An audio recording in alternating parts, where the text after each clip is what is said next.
Donem a conèixer vocabulari específic de diferents àmbits de la vida ciutadana i en fomentem el seu ús. El català en els tràmits administratius, el món laboral, l'escola, els recursos de formació i la relació amb la comunitat. La llengua catalana és la teva llengua. Episodi 5. Drets i deures bàsics. Els drets socials bàsics són els serveis i els recursos que protegeixen la salut, el benestar i la seguretat de les persones, com l'atenció sanitària, l'educació i el suport social i l'accés a un habitatge digne.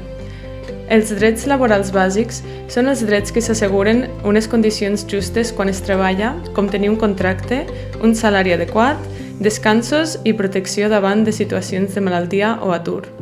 Els deures de convivència i responsabilitat són les obligacions que permeten viure en comunitat, com respectar les lleis, els drets de les altres persones i tenir cura dels espais i serveis públics. Multitud de paraules formen el lèxic dels drets i deures bàsics. En destaquem algunes. Sistema sanitari públic, educació, seguretat social, serveis socials, habitatge digne, salari mínim interprofessional, prevenció de riscos laborals, civisme. Aquestes són algunes de les paraules que conformen el lèxic dels drets i deures bàsics. En trobaràs més en aquest enllaç.